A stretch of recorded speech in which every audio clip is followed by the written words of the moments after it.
Well, the New York State budget is now in the hands of the Assembly. The Senate finishing up a vote in the wee hours of this morning, agreeing to a $135 billion spending plan that includes that tax rebate for middle-class families and higher taxes on upper-income New Yorkers. Lawmakers finished up around 4:30, and only CBS 6 was there. It balanced the priorities of Democrats and Republicans.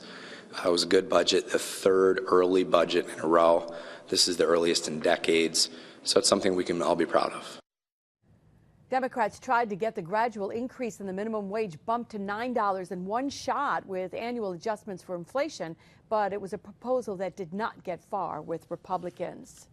Now, the state assembly will be at the Capitol tomorrow for a vote, and our Capitol correspondent Pat Bailey was at the Capitol all night and morning. I think I can see it around the eyes a little bit, Pat. Today he's sifting through the details. He joins us from our Capitol Bureau with the latest. And what items do you think are actually grabbing the headlines today?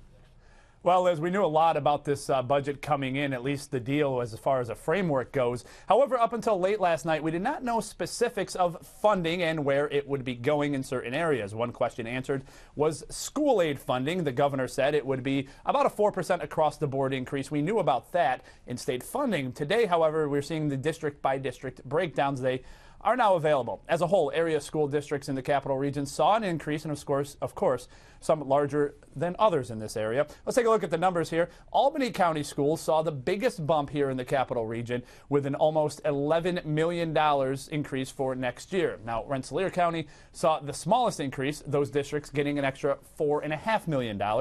Schenectady County schools as a whole will see an increase just over $6.5 million next year.